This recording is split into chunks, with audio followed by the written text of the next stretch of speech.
Hello, everyone, and welcome to your favorite podcast for understanding the world of testing and assessment. I'm Anna, and today I'm with my colleagues Yara, Gabi, and Majo. Hi everyone! We've decided to create this space after seeing that in the last video, the principles of testing and assessment. It has generated a series of very interesting questions. That's right. That's why we have decided to answer and clarify certain questions and concepts that have emerged. Exactly. And through this podcast, we'll be discussing each of these 5 principles of testing, validity, reliability, authenticity, practicality, and washback. Without anything more to say, welcome to Learning for Teachers, your podcast, our podcast.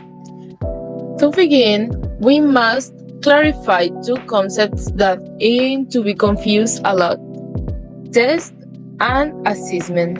And for this, we'll call a participant who wants to share their ideas regarding these concepts.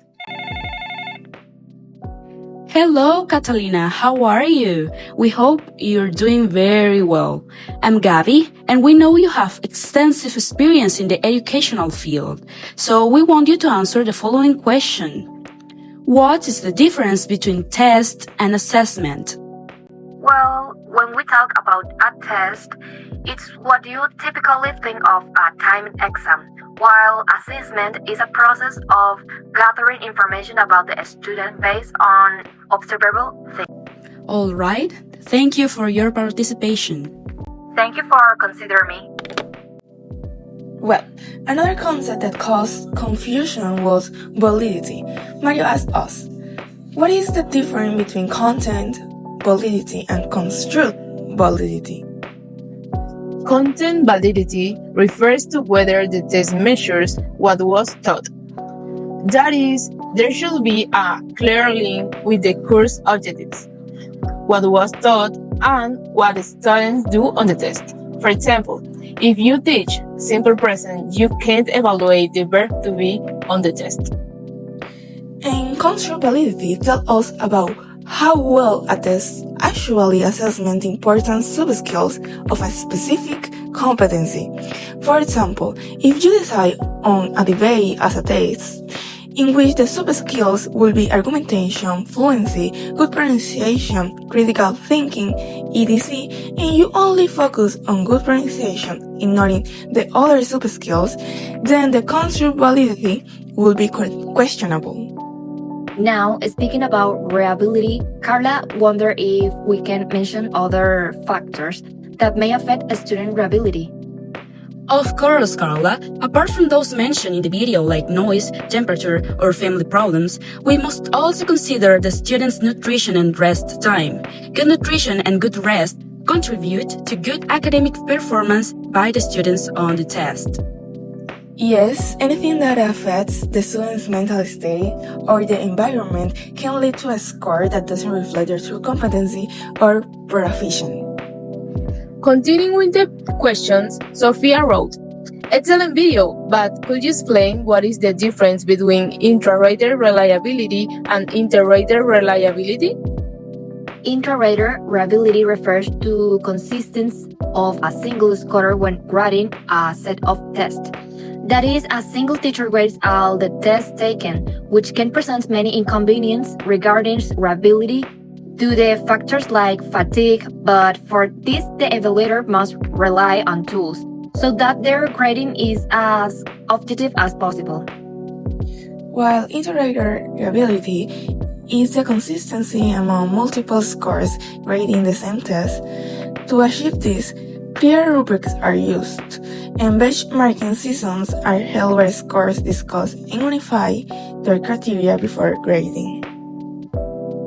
To return to the dynamics of the calls, we are going to use the following question asked by Laura93. Hello, Laura. Thank you for taking our call. And Majo, and could you help us with the following question? How can authenticity of multiple choice questions be achieved? Of course. In fact, it's an aspect I take into account every time I plan a multiple choice exam. How to make it feel real world application.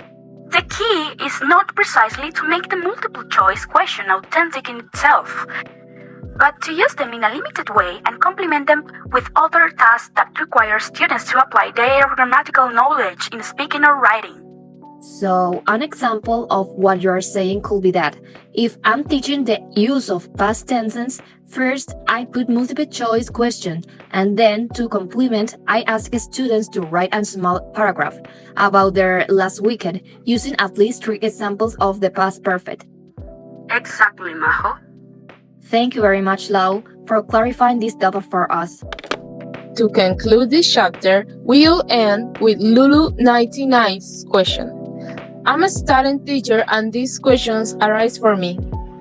What considerations are important for examining the practicality of tests? Very good question, Lulu 99. There are several considerations to keep in mind. First, the time it takes to develop the test. Second, the time and effort to grade it. And third, if it's possible, to provide timely feedback to students. Also, the budget to administrate it. For example, if you are going to print the copies, the cost that printing will have. Excellent clarification, girls. We hope this discussion has given you a better understanding of these concepts. Up next, you will see a concept map on a screen with the topics discussed in this podcast, in case you like to take notes.